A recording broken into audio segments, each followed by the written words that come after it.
I am Elisa Scalise Powell from Pittsburgh, Pennsylvania, and I have been on the steering committee since last fall to try to put together today's events and the idea of a delegate council. We started off very much in raw clay, and hopefully you all will carry this forward. But we're here to talk about growing and expanding society, our membership in societies and etc. And I thought, if I may, to kick it off, I'll share with you a graphic. If I can share my screen here, let me figure this out. Share that. And can you see then this graph? Yes. I use this in a lecture I do about event planning and membership growth. And I thought it was pertinent here that my local society, I joined them in 1990 and found 6 people meeting at the library. And from then, I was their charter president of the reorganized group, or of the organization group, because they weren't really organized, and have been on the board ever since. So this charts that we were kind of flat through the 1990s, early 2000s, and then our public library closed for renovations for a full year. Now, we only moved a mile down the road, but you can see that dip, 2004 to 2008, 9, we were kind of in a downward spiral there. However, in 2008, we did our first annual conference. We decided to have well, of course, everything was back then was in person, our first annual conference, and we started bumping things up. People became educated. Now this conference was just 4 lectures and lunch is what I call it. You know, it's a Saturday, all 4 lectures and lunch. But people really enjoyed it. And we brought in some good speakers like Elizabeth Shown Mills and Tom Jones. And you see our membership line here is growing. We then started to partner with the library, the public library, where they started to advertise our instead of just renting space at the library, we actually partnered with them. And so they advertised our meetings for us as well as our regular advertising. And then in 2014, we began special interest groups, which you were allowed to come to a special interest group. You know, anybody could come, but we highly encouraged that after your first meeting, you joined the society. And then we went on to, since we're in Pittsburgh, there was a live TV show. So we did that for a couple of years. They aren't letting us on anymore. And then virtual kind of hit, and we have gone up over 300. So I just wanted to share that a little bit with you as a kickstart to a success story. So which of those do you consider to be the biggest boost to your membership those last 10 years?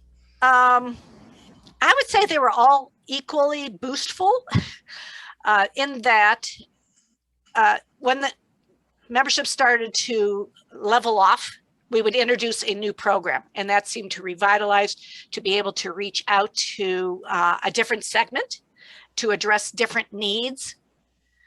And now in the COVID age, we are also facing that idea of, we have gained membership internationally even, mostly people who used to live in Pittsburgh or have Pennsylvania interests, but have now moved abroad. And how do you service those members? Because now they are part of you. So yeah, the story is yet to be written on that. Have you, what challenges have you all had with your local society, with your society you represent?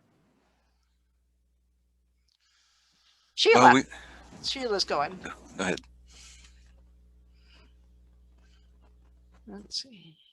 We have I wouldn't call this a giant problem, but it's a little bit of an annoyance problem. We have our meetings, I mean, well, we did pre-COVID, you know, in the public library, and we're not allowed to charge. We're not allowed to say members only. It's a public library, meaning it's open to the public. So we have a number of folks who come regularly to our programs because they're good programs and they're fun, but they never join the society, so it's like they're taking advantage of the programs and the educational activities that we're offering, but they don't have to join. And we've considered all kinds of things, like finding a different space, but we'd have to pay for that, and the library's free, and we've been round and round, but it's kind of like I said, it's not earth shaking, but there is a core group of folks who come but never join. We did have that, and since our public library doesn't allow us to, public libraries don't, it's open to the public. Mm-hmm. Unless you're paying for the space for a private meeting. But the way we did that is we said it's free to come to our meetings. Free, we're always free and open to the public, and we advertise that. But it's $15 to have our subscription to our newsletter, and that's our dues. Is the newsletter, and those people who subscribe become members have also discounts on the annual conference and several other member-only benefits. Such as some of our experienced members will take members downtown to the courthouse and show them the ropes. And that is such a great member benefit that for people who have never been to a courthouse or are shy or just want to do a group activity and go do research. So adding member benefits, enticements, there's going to be certainly many people who are just coming to because they're at the library anyway, and they pop into your meeting, or they come regularly because they enjoy you. Take that as a compliment. So yes. Is the newsletter digital? Yes. Yeah, we went digital. I believe we have 5 print holdovers who I think at the last board meeting, they said they knew who the people were, and they had their reasons for being print only, and 5 is not much to mail each month. Yeah, that's what we do too. Yeah, we do too. Tiffany had a comment. When I first started going to the society that I'm in now's meetings, I didn't realize that they were separate from the library, and I thought they were governmentally funded. So I didn't realize what the society was doing, paying for the speakers, paying for the library-based subscriptions, books in the genealogical flora and things. And so we really made a point at every meeting to say, these are the books the society paid for with your subscription money. And that, I think, really helped to get people like me. I was like, oh, I didn't know. Of course I'll pay. Like, I use all those services. I just assumed it was governmentally funded. We did have a president at one point who passed the hat so that the visitors could also contribute. We stopped that. That was only during her tenure. But if that's something that appeals to you and your members, then, Well, we do have, actually, we have this really nice jar at the back that says donations welcome, and people do drop money into the donation jar. And maybe they don't want the newsletter or whatever other benefits. They just want to do that. Yeah, we do have that. Any other things with growing and expanding membership? Karen. One way we do at the local society is when we have our Gen 101 series in January and February, we'll offer them to join at the member only rate, and they can pay an extra, whatever our membership dues are, at the same time and become a member. And we tell them what they can get, because we've got a lot of databases and books that are online in the members only section that they don't realize are there. But we sort of try to offer them a discount, or maybe $5 off a membership rate when they come to our educational meeting, our big one. So you have a members only section of your website? Yes. Yes. How many of you do, by raise of hand? Or more than half of you. More than half of you have a members only part. Yeah, we have ancestor charts out there. We have one of our cemetery books from the 1990s. We were out of them and we could no longer get it printed because we didn't have the oversized pages. So we cut one up and scanned it into a PDF and put it out there. So if people really want to see book 2, they're going to have to join us or go to the library to look at it. We put other databases we've maintained. Our quarterlies are there. Our newsletters are there. All sorts of things as a member benefit. So people would want to come, to look at those databases and read those quarterlies. So, Elisa, can you not see that there are hands raised? Oh, I'm my not the apologies. only person. That's okay. I'm not the only person sitting here just waiting. Oh. That's okay. That's okay. I'll put my hand down, but I've got a couple of things to say. You asked what do we feel like is the problem related to growing and expanding, and I can say for our organization and a number of other local arts organizations, it's the aging out of our audiences. It's our folks are getting older. It's more difficult for them to come to meetings downtown that might involve driving. We have our own facility, which we do pay for, but that's wonderful. We can charge for, and we do charge for our classes and our seminars, but we have moved everything to online. And as soon as things happened last year, and things shut down in the state of Oregon, I started teaching how to Zoom, free how to Zoom half-hour classes with a handout. And that really helped get everybody kind of on board for doing everything online. And our membership, I would say we're maybe 5 or 10 people down from last year, but still we've got enough. The other big problem we have is we have that same group of people as everybody does, same group of people doing everything. And at last board meeting, when I said we need a couple of volunteers to do this, and I looked at my board and I said, not one of you is doing this. We need to find someone else who's willing to take on this fundraiser. So, we're out beating the bushes for that. And the one other thing we have that's an issue is we do not have enough instructors. We have really only 4 of us that are teaching classes, and that's not enough. So that's something that I've done a train the trainer session, and I'm hoping that we can get a few more people who maybe have taught something in the class in the past that's not genealogy related. But I think pulling in a few more people who maybe have been teachers in the past or that type of thing will help with our improving membership numbers. We need a broader range of classes, and Yeah, you need to figure out how to be a confidence booster, because even though people are able to, they might not have the confidence. That's really it. Yeah.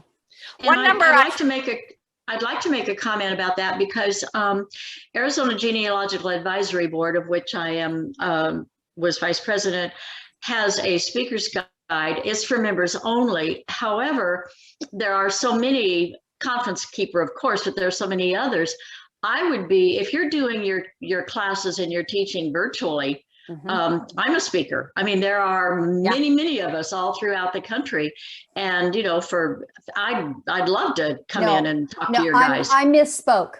What I mean is I want instructors locally who will teach our Saturday class and our things like that. Okay. No, we've had several very good online seminars and with national speakers, and it's been wonderful. But it's every Saturday we want a class on something, and that's where we're short on instructors. And would that be virtual or always in person, Deb? Well, it's virtual now, and we're planning to do hybrid. And I'm working on that. I'm on 2 other boards, and hybrid is going to be important to both of those organizations as well. So I'm kind of, as a software trainer for all these years, trying to make myself more comfortable with how hybrid's going to work so that I can share that skill. So through delegate council, you could collaborate with your fellow delegates here to see who could virtually come in for free to build their confidence and repertoire. Woohoo. That would be a fun thing to do. Right. So, All right. Let me just interject just one number for you in that I heard years and years ago is that 10% of any organization are your doers. So if you think about how many members you have, does that make sense? 10% is who's sitting on your board and doing everything. Yep. And that's okay, good. Let's go in order of the hands raised. Kathleen. Hi, so what to kind of also add more to what Deb was saying, we're having the problem of the same few people, and it's the coconut game. It's like this year you do this job, next year you do that job, and it's like a shell game. What's been happening is that the second that you actually try to include other ideas or new ideas, or let's try to get a younger crowd in, because they've not backfilled. Many of these organizations that I belong to is they haven't backfilled with a multi-demographic of ages. And what's happened is that I look around the room and I'm the youngest one, and I'm 50, and I'm like, okay, this is not reflective of the community. And I'm close to that, and I'm way older than you. Right. And but the thing is the community itself on a macro level is 18 to 118. You look at a lot of the societies and the average age is above 60. So when you're doing that shell game, and then when you come in with a new idea, there's that frustration with, okay, fine, I'm done. I'm not going to deal with this. And now you've lost 2 or 3 people in that coconut shell game. And the thing is we also need to encourage that there are people that may not be in the right position in the shell game that are taking up these positions in the shell game. And it's encouraging for there to be a lack of participation because nobody's willing to step down or figure out, well, because I'm in the shell game, I've been doing this job for 20 years. I know what I'm doing, but yet now as we're going forth in a whole new technology, it's not relevant anymore. So and based on that, Kathleen, it's we've always done it this way group, and that's really bad. And that's the death of any organization. So I'm finding that with COVID, everything, I think that things would have been gradual and there was a gradual change. Problem is night and day. Here in Massachusetts, we are still in a closed down state. And so everything is still virtual, but we had to, at a drop of a dime, probably advance 10 years technologically instead of the gradual process. So each of us and every company and everybody has advanced 10 years. Yes. And somebody said earlier today, term limits, if term limits would help, but it's just interesting how the technology is now, I think we're losing people because now the people are like, oh, we're just going to go back to normal. It's like, well, we're not going back to normal. We can't. No. So, yeah. It's a challenge, and that's what we're here to do, is support each other on growing and expanding membership. Laura, I think were you next up? Yes, I guess so. I'm with the St. Louis Genealogical Society, and our membership's holding steady, which is pretty good. We're getting a lot of people who aren't renewing, but we're adding new members, especially because of all the virtual work we've been doing. It's a lot of members outside of the St. Louis area. But some of the things that we do for members, if you're a member, you get discounts on things. If you're a member, you get free classes. They used to be that we just made people who weren't members pay for the classes, but now they don't even get access to them because they're all virtual. So you got to join the society, then you get the classes. Some of our databases are behind the paywall, but we do offer just a lot of records in front of the paywall for free, and a lot of resource materials for free. Monthly meetings are free. The SIG meetings are free. We have a quarterly journal that is a benefit of membership, which has gone digital, but we still have, I don't know, maybe a tenth of our society, maybe not quite that many, who pay $5 to get it in the mail. We also, one thing that we've been doing with Zoom registration is in the registration part, you can ask custom questions. So when people register, one of the questions they have to answer is whether or not they are a member of the society. And then there's an optional question they can answer. It says, if you're not a member, would you like to learn about how to join? and we get those analytics after the meeting and send them to our membership person, who then sends emails to all the folks who said, yes, I want to learn more. So we're still working on some other ways to do that. But I hear what Kathleen and Deb are saying too, and especially Kathleen with the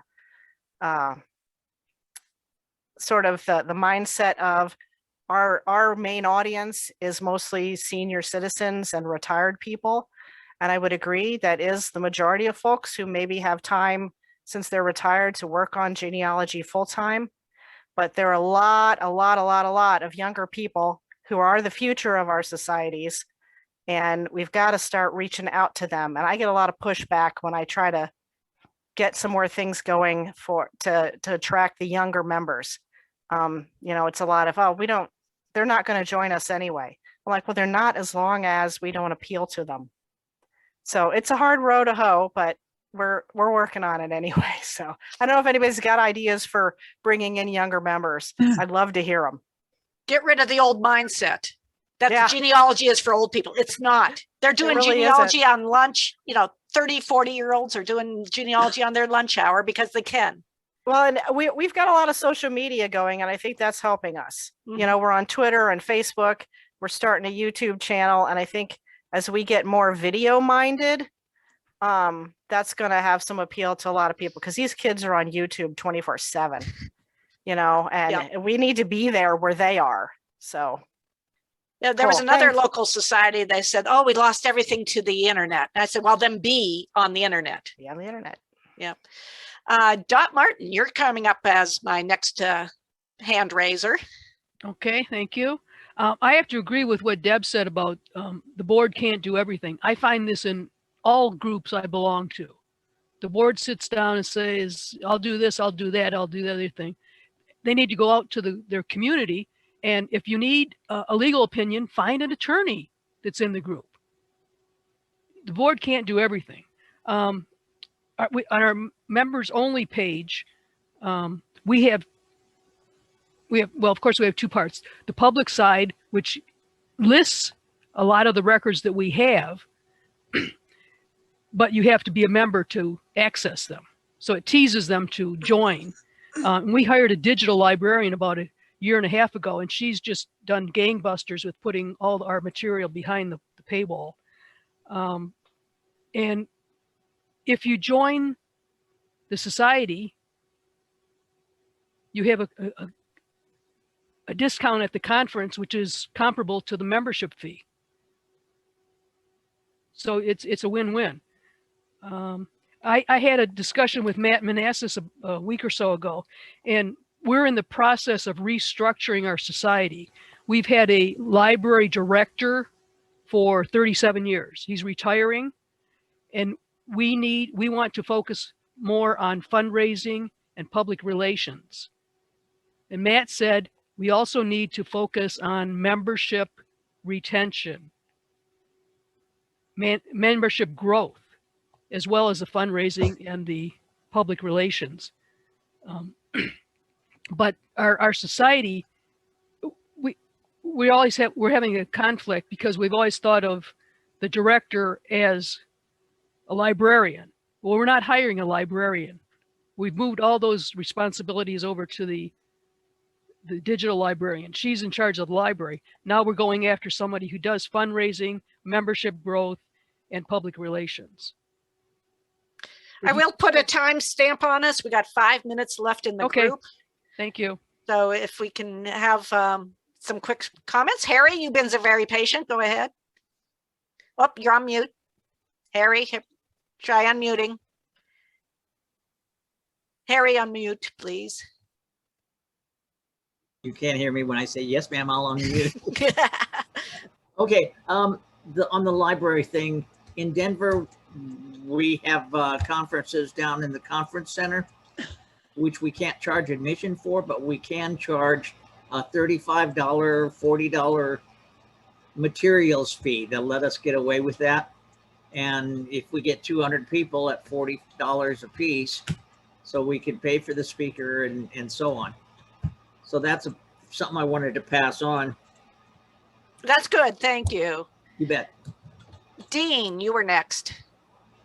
I had a question for Laura. You talked about your Zoom invitations for people, and you get others that want to join the meeting, and you can lock them out if you don't want them in and so forth. How do those people find out about your Zoom meetings if you send the invitation only to your members? We don't send it only to members. Our meetings and Jewish SIGs are free. So they're open to the public. So they go out in our monthly email, they go out on our weekly blog, they go out on Twitter, they go out on our Facebook page and group. That's Okay. right now our main thrusts of reaching out to people. So every meeting invitation goes to all those things, so anybody could join. It's like a meeting announcement. And then if they come to our website, there's a big blue register button and they can register right. That goes right to Zoom and registers them. Yeah. One other quick question. What is a good size for an organization? I know some of you are from large metro areas. I'm from Omaha. We got about 400,000 people. We only have 200 members. Is there an optimum limit of the number of members that do an organization good or not? Depends on what your goals are, I would say, in the organization. Yeah, we're a really large organization. We have 1,800. Yeah, I know. It's insane, but we do. So. Okay, Michael, you've been patient. Go ahead. Yeah, thank you. Just to get back to membership growth, one of the things we're trying to do is we need more of a community presence. So rather than just depending on patrons coming in the library, we're trying to do some more networking. So we're looking at like Coffee with the Mayor that they have. They have broadcasts on a local radio station where they have guests. We have arts events in town where organizations rent space, and we're trying to have a presence at those. We're partnering with the local schools, a private school, and we want to try to partner with the Family History Center. We have an annual event with them. We also are trying to go more towards, there's kind of like Toastmasters, things where people bring their business cards, stand up, tell people who they are, what they're from. We're trying to do those kinds of things in the upcoming year because we're seeing the same thing. They're aging out and we're not getting new, younger members. And we're proposing that we don't meet during the week, during morning work hours. Instead, let's periodically meet either later in the day, after hours, or on a Saturday. Okay, and Judy, I think you got about a minute here. Yeah, well, that's good because I have just a very short comment. I represent the Suncoast Genealogy Society, which is in the greater Tampa Bay area. One thing that our board discussed, because we have a vacancy on our board now, we need a director, is that it is so much easier to get to know people when you have an in-person meeting. Yes. And you can socialize and get to know Yes. someone. And virtually, that's just really not possible, although there are many benefits to the virtual meeting. And those have been pointed out amply during today's events. Although I will point out, Judy, that the parking lot idea that we are going to experience here came from my society, where we felt that just cutting them off after the speaker is done is rude. So as you would usually walk out to the parking lot with whoever you were sitting next to and you're talking and you stand around there for another hour. We do that virtually. And that way people are free to come and go as they wish, to leave that parking lot. So we're going to experience that tonight, and maybe you could take that home as for your virtual meetings and have that social hour afterward where people can just talk about whatever's on their mind. And yes, it is a little limited. A good conversation. Alan, I'll get back to you on that.